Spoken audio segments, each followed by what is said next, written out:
ஊதியம் இல்லை உயிருக்கு எல்லாம் அல்ல நாணமே வடிவமான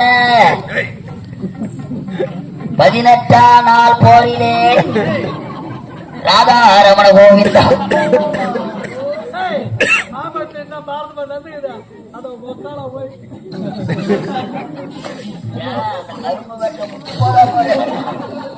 அன்பார்ந்த நாடக கலாரசிகர்களே, எங்கள் கலைதேவி நாடக மன்றத்தை பாராட்டி ரூபாய் 100 ரூபாய் கொடுத்திருக்கிறார்.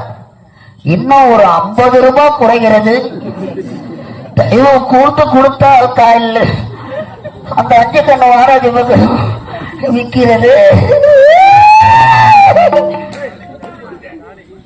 ஜானகி ஜானகி ஜல்லி போடு, இந்த உடம்பா ஜல்லி போடு. இது ஊரு சோறு துண்ண உடம்புடா, ஜல்லி போடு.